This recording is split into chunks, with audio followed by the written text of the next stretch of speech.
Estimados amigos, como saben, en el Comité Euroamericano de Derecho Digital, CEA Digital Law, tenemos hasta el momento 3 canales de conocimiento: Episteme y DOSA, con eventos puntuales; Deep Talk, con monográficos ad personam; y hoy estrenamos Momentum Iurus, con el que pretendemos, mediante impulsos académicos, ir acercándonos al éxito, partiendo de la realidad y con vistas en la mejora continua mediante la corrección y alternativas a problemas residuales o endémicos que sufre la profesión o los estudiantes. Y qué mejor que dedicar el primero de nuestros Momentum Iuris al tema que nos ocupará desde hoy, 15 de junio, hasta que terminen los testimonios de todos los países de Latinoamérica, en este gran evento del abogado litigante en América Latina.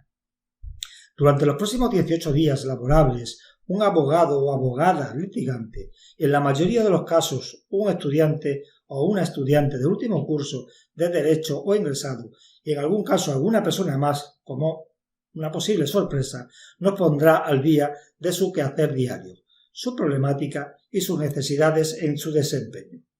Podemos preguntarnos si es lo mismo ser abogado en Colombia que en Ecuador o en Costa Rica. En la tradición jurídica romana, todos compartimos una cultura jurídica similar al estudiar y trabajar el derecho por parte de los abogados y resto de operadores jurídicos.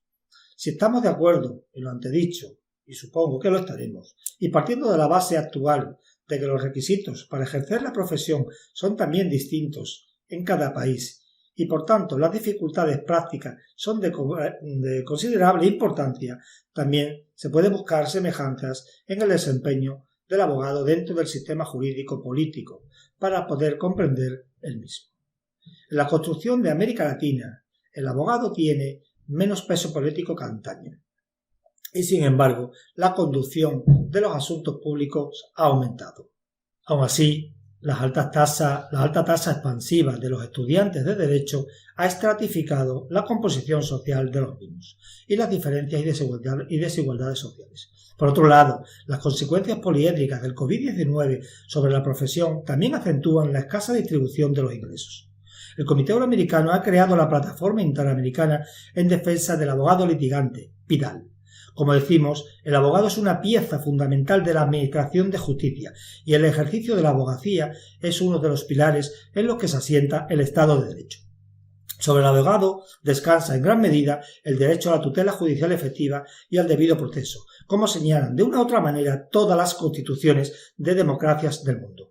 La publicación de novedades legales en relación con el COVID-19, casi diarias, que afectan a trabajadores y empresarios y colectivos muy diversos, generan un nuevo marco legal en materia laboral, fiscal, mercantil o procesal, que habrá que abordar, además de la primigenia problemática del litigante, ahora más desbordada. Es de todos conocidos que la problemática del abogado litigante tiene sus peculiaridades y es diferente a la de otros compañeros de la profesión, incluso la de otros colectivos, y en base a lo expresado y como pieza angular del Estado de Derecho, los abogados tenemos inmensas responsabilidades, pero también tenemos derechos. Por ejemplo, en Colombia hay 400.000 abogados y no se trata ya solo de que estemos inmersos en un confinamiento, sino que una vez pasado el estado de aislamiento obligatorio y los ingresos mínimos o nulos que tenemos en estos momentos, se han planteado acciones de tutela que han interpuesto diversos compañeros. Y es que no solo el peculio, sino lo más importante, la salud, está en juego para el abogado litigante. En defensa de estos y para poner en común toda la problemática que se refiere al abogado litigante en Colombia, pero también al de cualquier otro país que quiera sumarse y compartir la problemática común que atañe a la profesión, surge la Plataforma Interamericana de Defensa del Abogado Litigante, por su acrónimo PIDAL. La Plataforma Interamericana de Defensa del Abogado Litigante, PIDAL, es una creación del Comité Euroamericano de Derecho Digital, CEA Digital Law, y surge como una respuesta rápida que nació con ocasión de la marcha virtual de la abogacía colombiana y para apoyar a la misma, pero con vocación de permanencia de carácter internacional y que se ha constituido con sustantividad propia por parte del Comité Euroamericano de Derecho Digital y al que invitamos a todos los litigantes del mundo a participar como una herramienta más para trabajar en común por esta digna profesión que es la abogacía. Por otro lado, las redes TechLaw del Comité Euroamericano de Derecho Digital han creado la Inter-American Network of Law and Technology Students e integra a los colectivos que estudian leyes o en relación con ellas, a los que la hacen sobre las nuevas tecnologías o a los que con las nuevas carreras universitarias con contenidos mixtos o de doble titulación se están poniendo en circulación en algunas universidades. Dentro de dicha gran red, a la que invitamos a participar a todas las asociaciones del mundo, el Comité Euroamericano de Derecho Digital ha creado también la Asociación Interamericana de Estudiantes de Tecnología, Derecho y Afines, por su acrónimo AIETD. La Asociación Interamericana de Estudiantes de Tecnología, Derecho y Afines de los dos hemisferios es una asociación sin ánimo de lucro que contribuye a la educación legal, técnica y tecnolegal. Fomenta el entendimiento mutuo y promociona la responsabilidad social entre los estudiantes de Derecho, Informática y carreras afines a ambas. La pertenencia a la AIETD hace al estudiante miembro pleno también del Comité Euroamericano de Derecho Digital, CEA Digital Law, que tampoco tiene costes ni membresías, y por lo que asegura al estudiante que una vez finalizada la etapa universitaria tendrá una continuidad profesional con CEA Digital Law, lo que redundará en su currículum vitae. Además, la AIETD cuenta con el International Program of Student in Training, uno de los aspectos más atractivos, ya que constituye un programa de prácticas internacionales. Termino esperando que disfruten con las intervenciones de todos los países, con un abogado diario disertando sobre la materia, objeto de este gran evento en América Latina, y de un estudiante de cada país que nos contará cómo vislumbra el futuro profesional en ciernes. Un gran saludo y salud. Mucha salud.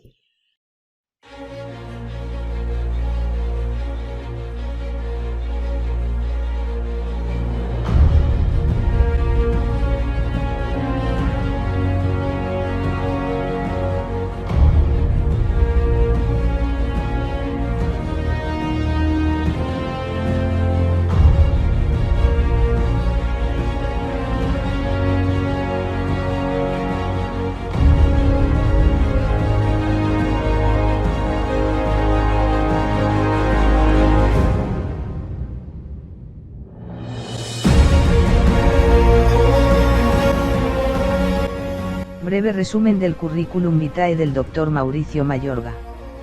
Experiencia práctica de 30 años en el ejercicio profesional. Experto en derecho laboral litigoso y preventivo así como contratación pública y privada. Solución de conflictos colectivos de trabajo y en alternativos de resolución de conflictos. Con experiencia en más de 3.000 procesos judiciales de todo tipo, como por ejemplo, el problema que se explica en la ponencia sobre el sector importador, cuando el Ecuador impuso al margen de los tratados internacionales, de forma arbitraria, salvaguardias a las importaciones que se realizaron en el país. Y representó a unos 300 importadores. Podemos hacer referencia a una compañía que representó el Dr. Mayorga para manejar 1.200 expedientes laborales. Otros procedimientos judiciales se han desarrollado dentro de escenarios mercantiles y civiles. El Dr. Mayorga es defensor técnico y procurador judicial de las más importantes empresas exportadoras de banano en el Ecuador. Breve resumen de la señorita Naomi Zambrano Bernal. Estudiante de Derecho en la Universidad de Guayaquil. Estudiante egresada de la carrera de Derecho. Experiencia laboral en el Departamento de Comunicación del Servicio Nacional de Aduanas del Ecuador. Asistencia jurídica en varios despachos de abogados. Columnista en diario digital El Cotopaxense. Asistencia a diversos seminarios como feminicidio y derecho penal. Un saludo fraterno a quienes nos siguen a través del Comité Euroamericano de Derecho Digital, organización que viene fortaleciendo la relación que existe entre la ciencia jurídica y la telemática a través de eventos como este. Y como consecuencia lógica de esa gestión nos ayuda a fortalecer nuestro crecimiento y fortalecimiento en nuestros conocimientos científicos. El comité me ha solicitado que desarrollemos o que comparta con ustedes mi experiencia como abogado litigante, desde una arista específica que es los problemas que enfrentamos los abogados litigantes. Y entonces es necesario destacar la relación que debe existir entre el abogado litigante y el abogado dogmático. En más de una ocasión he tenido que acudir al abogado dogmático y a la inversa, porque de hecho podemos crear una alianza estratégica que nos ayude a conseguir el objetivo final, que es atender las necesidades de nuestros clientes, de ser posible en el menor tiempo. El abogado dogmático y el abogado litigante, si bien es cierto que somos dos tipos de abogados y que enfrentamos el problema jurídico de manera diferente, que prestamos servicios distintos, al final del camino coincidimos en que nuestro propósito es precisamente atender las necesidades jurídicas de las personas pues, que buscan de nuestros servicios. Por eso es importante destacar que el abogado litigante no solamente debe estar preparado para acudir a tribunales, hacer apelaciones, intervenir en casaciones, sino que además recurrir a los sistemas alternativos de solución de conflictos. Y allí pues el abogado dogmático también juega un papel muy importante, en vista que sin necesidad de acudir a tribunales somos capaces, y debo incluirlo porque insistimos, ¿no? Los abogados litigantes no solamente debemos dedicarnos a eso, sino a tratar de, sobre nuestra oficina, sobre nuestro escritorio, frente a un notario, frente a un mediador, lograr pues que el conflicto que ha sido puesto a nuestra consideración se resuelva de la mejor manera y en el menor tiempo posible. Precisamente para lograr quienes necesitan la asistencia profesional de un abogado, sea este dogmático o litigante, debemos tener claro si los sistemas de administración de justicia están abiertos a todos los sectores y a todos los niveles socioeconómicos. Y yo creo que esa es una lucha que vienen sosteniendo las distintas los distintos sistemas de administración de justicia para alcanzar esa aspiración y que el pueblo no se quede pues al margen de una administración de justicia.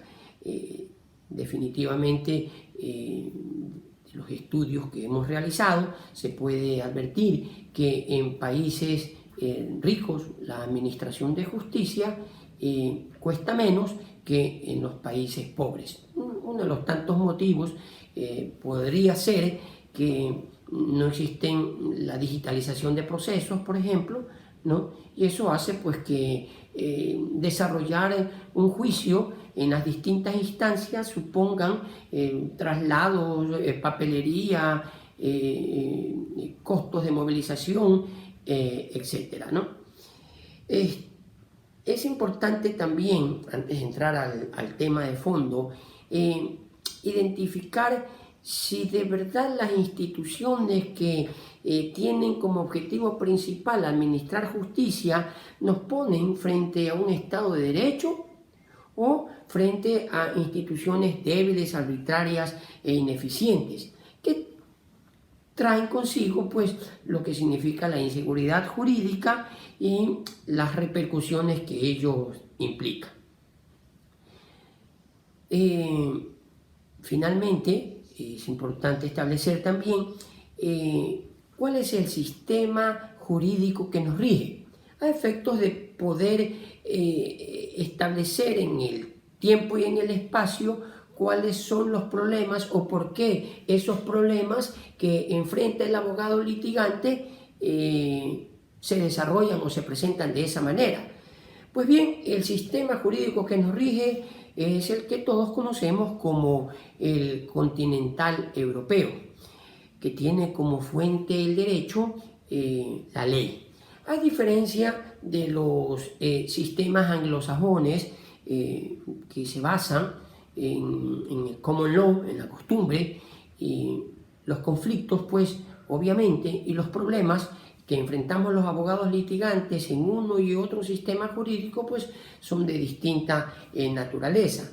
Ello nos lleva, por ejemplo, en el sistema nuestro, en el europeo continental, que como todos sabemos tienen como antecedente el derecho romano, el derecho canónico, a preparar nuestros discursos y nuestras intervenciones, tomando en consideración que van orientados o van a ser escuchados por abogados, jueces que están en el ejercicio, están en el desarrollo de la administración de justicia, y entonces nuestras intervenciones deben ser altamente técnicas, porque, insisto, están dirigidas a profesionales del derecho. A diferencia de los sistemas anglosajones, en donde el abogado litigante se enfrenta a un jurado que no necesariamente tienen que, o son abogados, o son profesionales del derecho. No en todos los casos, pero definitivamente en ese sistema existe institucionalizado el jurado, y bueno, pues el abogado litigante tiene que hacer un esfuerzo mayor para poder llegar a quienes conforman ese jurado, insisto, que no son abogados, ¿no? Y que definitivamente deben transmitir a través de sus elocuciones el mensaje que les lleve, pues, a obtener un fallo, pues, a favor, o a sustentar adecuadamente la defensa, pues, que les han confiado. Entrando en el tema de fondo, y con vista a nuestra realidad sudamericana, vamos entonces a identificar o intentar identificar cuáles son los problemas que enfrentamos los abogados litigantes. Sin duda alguna, estos problemas no podrían ser globalizados, porque van a depender del nivel de desarrollo de los sistemas de administración de justicia que cada país tenga. Va a depender del fortalecimiento de las instituciones que se encargan de administrar justicia. Seguramente nuestros problemas en otros países como los anglosajones ya no existan, han sido superados y hasta podrían llamar la atención. Países del área asiática como Japón, Hong Kong, tienen sistemas de administración de justicia desarrollados ampliamente. De hecho, en los rankings internacionales en los cuales se reflejan quiénes son los países que han alcanzado niveles óptimos en la administración de justicia, pues encontramos, ya como lo manifesté, los países nórdicos, Alemania, Reino Unido, Francia, España, ¿no? Y en esta parte del mundo, pues en algún nivel importante, Uruguay y Chile se dicen que han alcanzado niveles de desarrollo en la administración de justicia bastante importantes. Y dicho esto, debemos admitir que uno de los principales problemas que enfrentamos los abogados litigantes, sin lugar a dudas, es que no existe independencia en la administración de justicia. Muchas veces hemos podido sentir que la administración de justicia está supeditada al poder ejecutivo, al poder político. Recuerdo alguna ocasión cuando en el ejercicio de mi profesión pues tuvimos que representar a un grupo de importadores de nuestro país que, habiendo el Ecuador formado parte ya de la Comunidad Andina de Naciones, que obligaba fundamentadamente a solicitar a la Comunidad Andina de Naciones la autorización respectiva para imponer salvaguardias a las importaciones, el Ecuador simplemente no lo hizo. Pasó por alto los tratados internacionales, los juicios llegaron, los empresarios estuvieron representados en parte por nuestro estudio jurídico, el Estado por el gerente de la Corporación Aduanera Ecuatoriana, que era la institución que se encargaba de recaudar estos tributos. Litigamos en los más altos niveles de Administración de Justicia Nacional, agotamos todas las instancias jurídicas nacionales y los juicios se resolvieron en favor del Estado. Sin duda alguna, quienes intervenimos en estos procesos sentimos que existió una evidente influencia del poder político y del Ejecutivo, porque tan fácil como demostrarle al tribunal que el Ecuador no había solicitado la autorización respectiva para establecer las salvaguardias a través de un certificado que obtuvimos de la misma Comunidad Andina de Naciones, inclusive de una resolución sancionadora al Ecuador por violar los tratados internacionales y que formaban parte del proceso, los jueces resolvieron no darnos la razón, no devolver estos gravámenes arancelarios establecidos de forma ilegal y arbitraria. Ahí tenemos un ejemplo real de lo que significa la influencia del poder político sobre la administración de justicia. Y sobre esto podemos poner muchos otros. La influencia del poder político sobre la administración de justicia, yo creo que en todos los países de Latinoamérica se evidencian más, por ejemplo, en épocas de campaña electoral. Coincidencialmente, es precisamente en esas épocas en que los candidatos se ven muchas veces amenazados con normas, sanciones, que están claramente dirigidas a quienes entran en la lucha política, ¿no? El gobierno de turno, representado por alguien que busca la reelección o por alguien que representa al partido que interesa que se mantenga en el poder, es fácil advertir cómo se dictan normas y reglamentos que de alguna manera limitan el libre ejercicio de la aspiración política, ¿no? Son las épocas en las que salen a reducir antecedentes hasta personales inclusive, que derivan en actuaciones judiciales para fortalecer de un lado quienes la alegan y desvanecer del otro lado quienes intentan pues defender esas acusaciones, si acaso son imputadas con falsedad o alguna malicia al hacerlo. Otro problema que enfrentamos los abogados litigantes es la falta de digitalización de los procesos. Definitivamente debe existir una reforma digital en el manejo de los procesos judiciales, como existen en Europa, en España, en Reino Unido.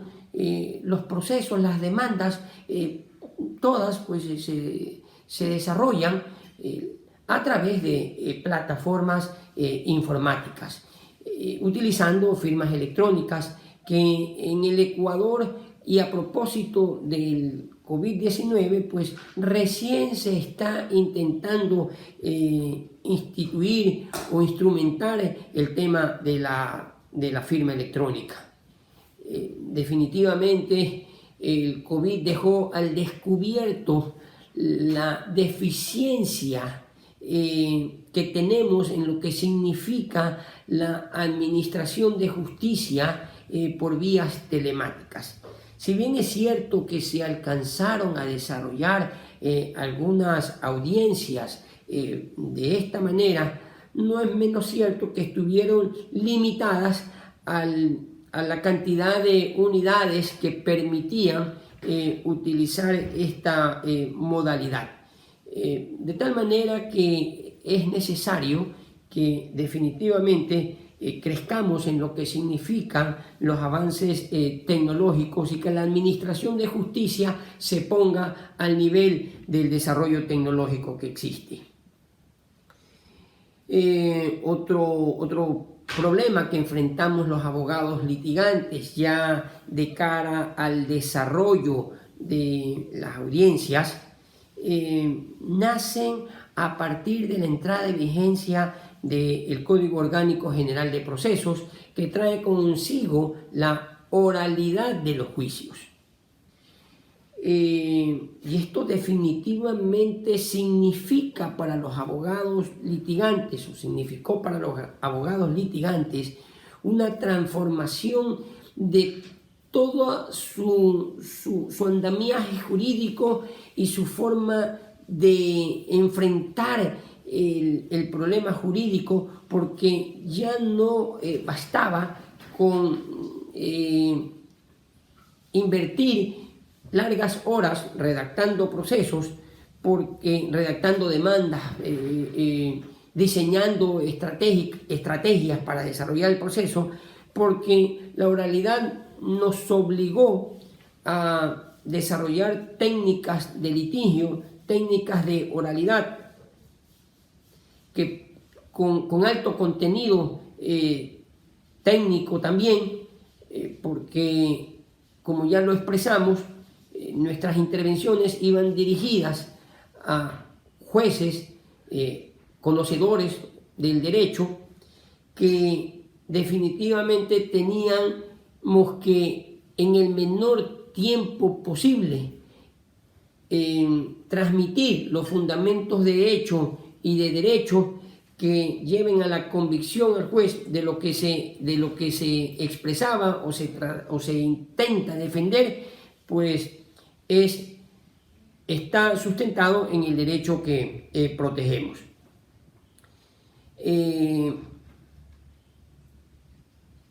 El procedimiento oral intentó incorporar a ese sector marginado de nuestro país, que no tenía la posibilidad de acceder a los órganos de administración de justicia, porque en la informalidad en que se encontraban no les permitía llegar a los juzgados con la documentación necesaria para hacer valer sus derechos.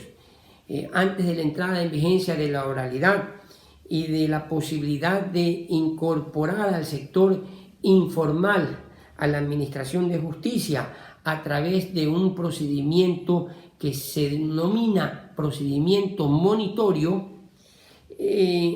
aquel trabajador o comerciante informal que no había suscrito un pagaré, una letra de cambio, no tenía un cheque en sus manos, pues definitivamente no podía acceder a la administración de justicia. El sistema oral nos permitió incorporar ese grupo segmentado, ese grupo que se encontraba al margen de la administración de justicia, a la posibilidad de hacer valer sus derechos a través del procedimiento oral, que son que a través o sirviéndonos de los juicios monitorios, en breves intervenciones donde las partes con un simple correo electrónico, con un simple chat, si cabe, telefónico, y si no hay ninguno de los dos, con una declaración juramentada o un balance o un asiento contable y cualquier documento que justifique que existió una relación comercial entre los litigantes y sobre todo la intervención de los mismos afectados dentro de la oralidad, le permite ahora a un juez hacer valer esos derechos con unas limitaciones, como por ejemplo que esos reclamos no podrán pasar de $18,000, $15,000. Es para esas pequeñas actividades comerciales que se quedaban rezagadas y que eran por $3,000, $4,000, $5,000. En muchas ocasiones los abogados litigantes decíamos, ahí no se puede hacer nada, y peor aún si es que no había ningún documento de respaldo. El mismo trabajador, el mismo empresario, el mismo emprendedor, al ver que no tenía ningún documento firmado, simplemente pues pensaban que no había manera de reclamar. Gracias a la oralidad, gracias al sistema monitorio, hoy quienes se sienten afectados tienen la oportunidad, además de la poca prueba con la que cuentan, dirigirse al juez y expresar al juez los antecedentes que fundamentan su pretensión, su necesidad de que se haga justicia, acompañado de una intervención del abogado litigante. Pues hemos logrado que esas cantidades o que esos reclamos aparentemente sin ninguna base instrumental que los respalde, pues hoy pueden ser considerados dentro de los procedimientos orales que se ventilan en los tribunales de justicia de nuestro país. Y eso es bueno, porque traen otro tipo de consecuencias, como por ejemplo el dinamismo de la actividad comercial, económica. De alguna manera ya le brinda la posibilidad a ese pequeño comerciante de desarrollar actividades que hoy sabe él que están respaldadas por la oralidad. Ellos ya saben que pueden, a través de un procedimiento oral, acompañados de su abogado patrocinador, de su defensor técnico, pues recuperar los valores que en algún momento pues se vieron en riesgo. Dentro del desarrollo de la audiencia en sí, y ya un problema muy particular, muy personal, y si cabe el término íntimo dentro de lo que significa el desarrollo de una audiencia, tenemos los problemas que el abogado litigante enfrenta con el juzgador. Y es que en el juzgador vamos a encontrar, y no lo podemos pasar por alto, dos problemas básicos, que es la atención sostenida del juzgador y el problema del pensamiento crítico del juzgador.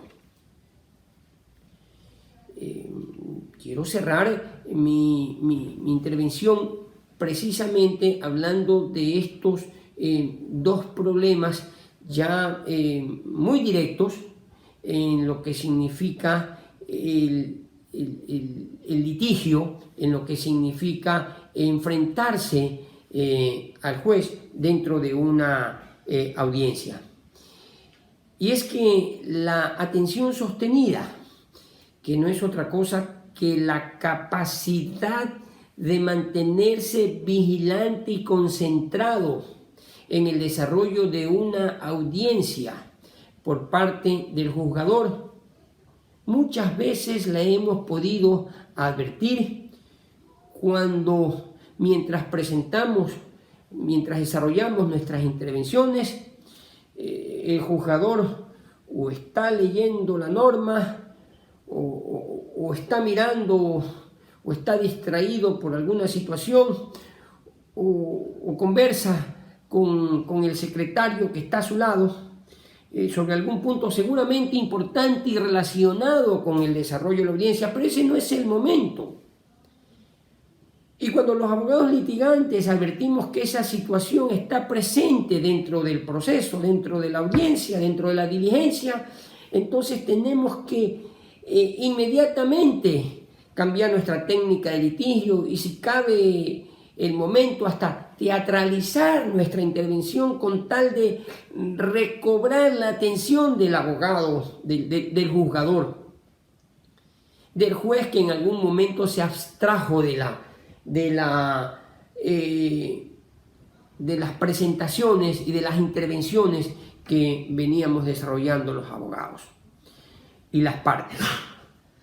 Entonces, definitivamente, la atención sostenida es algo que no podemos inadvertir. Yo, en lo personal, y aún en tratándose de los más altos niveles de administración de justicia, nuestros tribunales, donde ahí necesariamente y fundamentalmente las intervenciones son un poco más extensas y mucho más técnicas, con mayor contenido jurídico, y donde debemos armonizar los hechos con el derecho y buscar esa coincidencia que lleve al juzgador o a los juzgadores, en tratándose del tribunal, a darnos la razón. En lo personal, yo suelo suspender mi exposición oral cuando advierto que uno de ellos ha perdido el hilo del desarrollo de la intervención. Que muchas veces, y estoy consciente de eso, no depende de los juzgadores. Muchas veces también depende del defensor técnico de una de las partes, que hacen exposiciones extensas infructuosas, pero el juez es el dueño del litigio, es el dueño del escenario. Él está en capacidad y en la potestad y en la obligación de reorientar la intervención del abogado litigante y llevarlo hacia el tema de fondo, hacia tratar lo que significó las bases del litigio. Las bases del litigio que muchas veces está precedida de lo que significa la conciliación. No podemos olvidar que los jueces también, antes de nuestras intervenciones, buscan que las partes lleguen a un acuerdo, y si esto no es posible, a pesar de los esfuerzos, desarrollamos la audiencia, pero ahí es donde el juez debe incorporarse mentalmente de nuevo a lo que significa pues ya el desarrollo del proceso, una vez que la etapa de mediación no alcanzó su objetivo, no alcanzó sus frutos.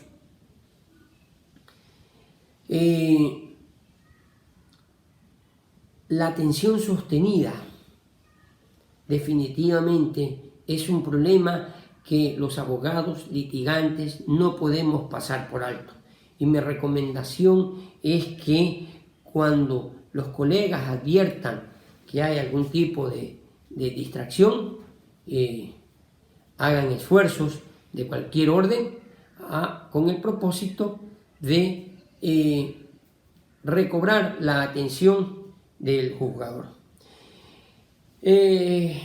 No puedo dejar de referirme, ya para terminar mi intervención, a otro problema muy personalizado, que es el pensamiento crítico del juzgador.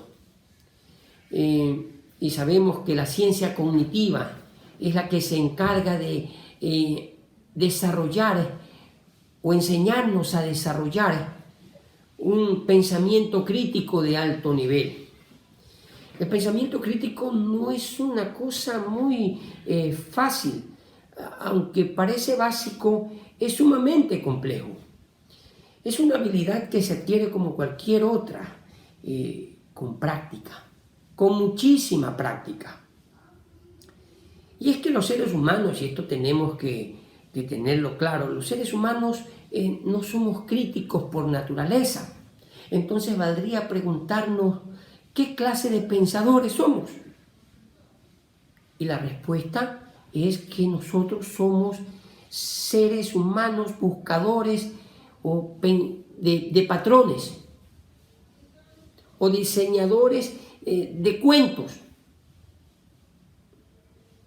Y allí está el problema, en que como somos sujetos de patrones, muchas veces el juzgador llega a la audiencia con una idea ya preestablecida, formada, en donde casi que no importa las pruebas que se desarrollen, que hayan sido anunciadas previamente y se desarrollen en la audiencia. Porque se siente, el abogado litigador percibe que cuando el juzgador ya viene con un diseño de lo que va o de lo que puede resolver. Y esa es una habilidad que los abogados litigantes desarrollamos con el tiempo, con la constante presentación de nuestras intervenciones frente a los jueces. Estamos en capacidad, y si no, pues habrá que desarrollarla, de saber y de conocer que el juez está resolviendo o va a resolver un proceso casi que intuitivamente, con un sentido intuitivo más que crítico. Y allí es donde nosotros debemos multiplicar nuestros esfuerzos. Y el único recurso que nos queda es la práctica de la prueba dentro de la audiencia. Tratar de revolucionar las ideas que el juzgador, sin aplicar el pensamiento crítico, ya resuelve, basado en circunstancias análogas, en hechos que se presentaron en casos análogos al nuestro. Él mentalmente los asimila de forma equivocada con la circunstancia que estamos narrando. Y entonces resuelve con ese antecedente.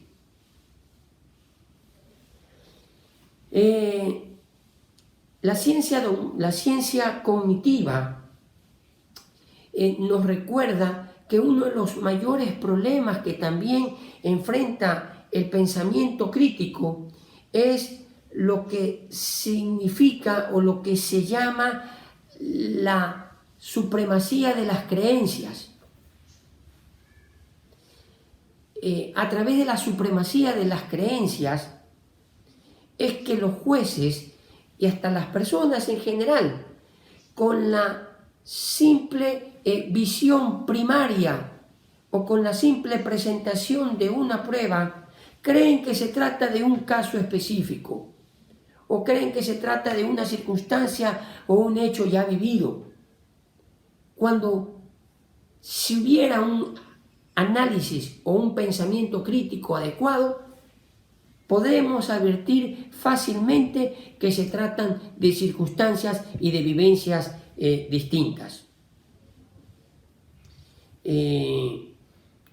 Yo recuerdo alguna vez una compañía contrató nuestros servicios. Hemos tenido la oportunidad de representar en el Ecuador a empresas importantes en el sector agrícolas. En ese sector, en ese segmento de la actividad de nuestro país, las contrataciones laborales son de importantes volúmenes, ¿no? Ustedes pueden encontrar pues 2.000, 3.000, 4.000 empleados afiliados a cualquiera de estas empresas. y en alguna ocasión contratan nuestros servicios para la defensa de varios juicios de trabajo.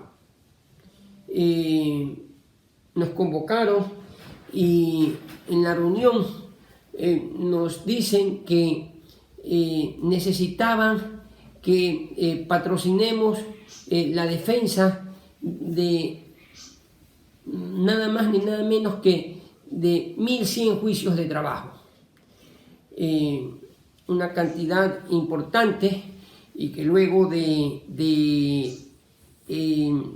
llegar a los acuerdos con el cliente, pudimos trasladar ya la información a nuestro estudio, y los asociados nos preguntábamos, bueno, ¿y ahora qué vamos a hacer con estos 1.100 procesos laborales que además no son en este cantón, sino que teníamos que trasladarnos a otra provincia? Inclusive, con un buen pensamiento crítico,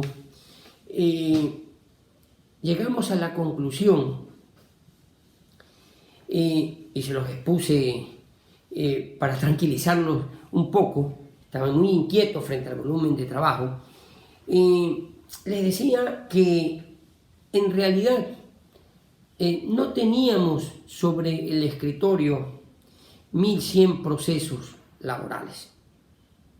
Es decir, físicamente habían 1.100 juicios, 1.100 carpetas, pero desde el punto de vista técnico-jurídico, lo que teníamos en realidad sobre el escritorio eran apenas 3 procesos. Y entonces, ¿cómo 3 procesos si ahí hay 1.100 carpetas? Y es que en el mundo laboral no se pueden reclamar, sino son 3 cosas. Y entonces resulta, les decía, que tenemos que prepararnos para enfrentar 3 problemas distribuidos en 1.100 carpetas. Pero en definitiva teníamos que fortalecer nuestras posturas y nuestras posiciones jurídicas en defender 3 derechos. Solamente 3 temas iban a ser materia de discusión. Porque en el mundo laboral usted solamente puede discutir si existe o no la relación laboral. En esos 1.100 trabajadores estaban incluidos personas que en realidad jamás habían laborado para la empresa, pero aprovecharon y se metieron allí porque alguna vez prestaron un servicio de manera ocasional, ¿no? O pasaron por allí, alguien les dijo ayúdame, trabajó una semana y ahí se metió a la pelea. Pero usted discute eso, si es o no trabajador, con todos los elementos porque se deben probar la existencia de la relación laboral. Pero eso es un tema. Otro tema en materia laboral, ya cuando la existencia de la relación obrero-patronal no es materia de discusión, es ver cómo terminó la relación laboral. Ese es el segundo tema. Y la relación laboral puede terminar o de mutuo acuerdo, o por despido, o por desahucio, ¿no? O por renuncia del trabajador, aceptada por el empleador. Pero ese es otro tema. Es la forma de terminar la relación laboral. Y dependiendo de cómo haya terminado la relación laboral, pues entonces viene el pago de las bonificaciones o las prestaciones económicas con las que el trabajador debe ser liquidado, dependiendo si terminó de mutuo acuerdo de las partes con un visto bueno o de forma intempestiva. Y si fue de forma intempestiva, habrá que considerar si el trabajador supuestamente despedido era dirigente sindical o era una mujer que estaba en estado de embarazo o en periodo de lactancia, porque eso supone pues unas indemnizaciones adicionales. Pero ese es otro tema, van 2 temas. Y el tercero y último tema que podemos discutir y que están contenidos en estas 1.100 carpetas era que por la antigüedad del trabajador tenía o no derecho a la jubilación patronal. Se acabó. Alrededor de esos 3 problemas jurídicos se desarrollarán uno que otro incidente jurídico, pero nuestras intervenciones orales estaban soportadas en el estudio profundo de estos 3 problemas jurídicos, no más, distribuidos en 1100 carpetas. Entonces vean ustedes cómo allí hay un ejemplo muy real, muy objetivo, de cómo la creencia se pone al servicio de la evidencia. Inmediatamente que se presentan 1100 procesos, se creía que teníamos 1100 estudios particulares que hacer de instituciones jurídicas, cuando la evidencia nos decía que apenas teníamos 3 problemas de qué preocuparnos. Espero haber contribuido con esta experiencia en este panel con el desarrollo del tema que se nos ha planteado. Será interesante descubrir los problemas que enfrenta el abogado litigante en esta ronda de charlas denominado el problema que enfrenta el abogado litigante en Latinoamérica. Muchas gracias. Hola, ¿qué tal? ¿Cómo están? Primero quiero agradecer a los miembros de la Comisión Euroamericana de Derecho Digital por hacerme parte de este gran proyecto. Mi nombre es Naomi Zambrano Bernal, soy ecuatoriana, estudiante egresada de Derecho en la Facultad de Jurisprudencia, Ciencias Sociales y Políticas en la Universidad de Guayaquil, en la ciudad de Guayaquil, Ecuador. Actualmente me encuentro cursando el proceso de titulación para la defensa y sustentación de mi tesis para la obtención del título de abogada de los tribunales y juzgados de la República del Ecuador. Como estudiante de Derecho egresada, he palpado las dificultades y complicaciones que tiene un estudiante al saltar de la universidad al campo laboral, aún contando con los conocimientos y las capacidades necesarias para ejercer nuestra carrera como asistente jurídico, como ayudante de derecho. Aquí en Ecuador, las instituciones públicas o del Estado contratan personal de derecho que tengan experiencia o que sean apadrinados, como se los conoce en el bajo mundo, pero lo cual es imposible para un estudiante que recién está soltando sus libros y quiere ejercer su carrera. Los estudios jurídicos sí te dan la oportunidad de trabajar, pero al verte un aprendiz se aprovechan de esas necesidades académicas, económicas que los estudiantes tenemos y no te pagan lo justo o te determinan labores que no son acorde a nuestra carrera, como por ejemplo sacar copias. A raíz de que la OMS, la Organización Mundial de Salud, declaró el coronavirus como pandemia, el Ecuador se vio obligado a fijar medidas radicales para evitar la propagación de este virus, que directa e indirectamente afectan al gremio jurídico y a los estudiantes universitarios. Estas medidas, entre muchas, son la de cerrar las dependencias físicas judiciales y mantenerla cerrada durante el tiempo que dura el confinamiento, lo cual afectó muchísimo a los abogados porque muchos procesos se quedaron a la espera de que volviera a funcionar, a reactivarse estas dependencias judiciales físicas, pero después de largos 3 meses, ahora en la actualidad se ha reactivado de una manera virtual. Los procesos se han digitalizado, están en el sistema, las audiencias se les realiza a través de videoconferencia. Hay quienes sabemos utilizar el internet, hay quienes tenemos acceso al internet, pero también hay personas que no. En su mayoría son personas adultos mayores que no cuentan con estas 2 herramientas necesarias para ejercer nuestra carrera. Como consecuencia, no les queda más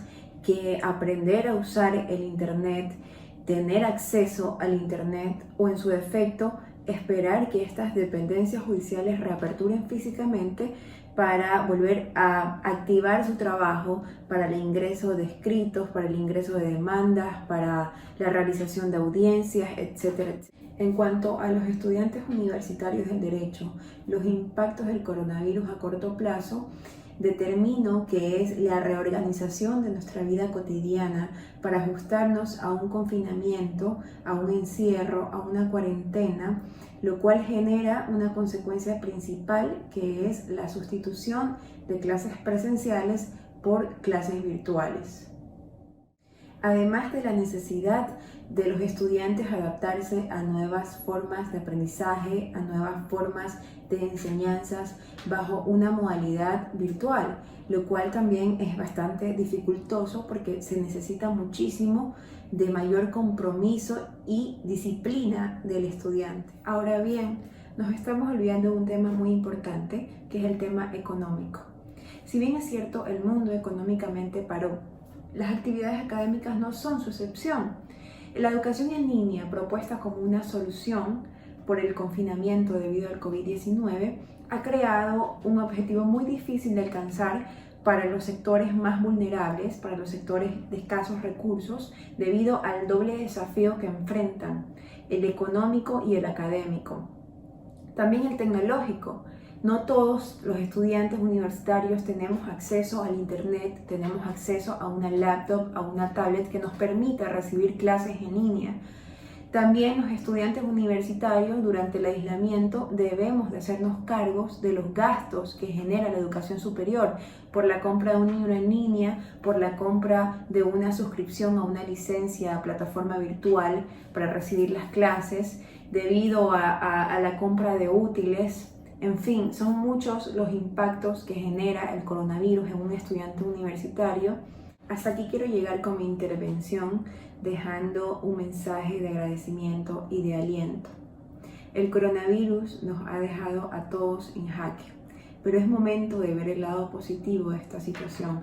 Es momento de replantearnos nuestro modo de vivir, nuestro modo de ver el mundo. Hoy más que nunca estamos obligados a pensar en los otros, a cuidarnos, a protegernos, a estrechar lazos, a ser mejores personas que antes. Muchísimas gracias a quienes hicieron posible este proyecto y a quienes me invitaron a ser parte de este proyecto. Muchas gracias.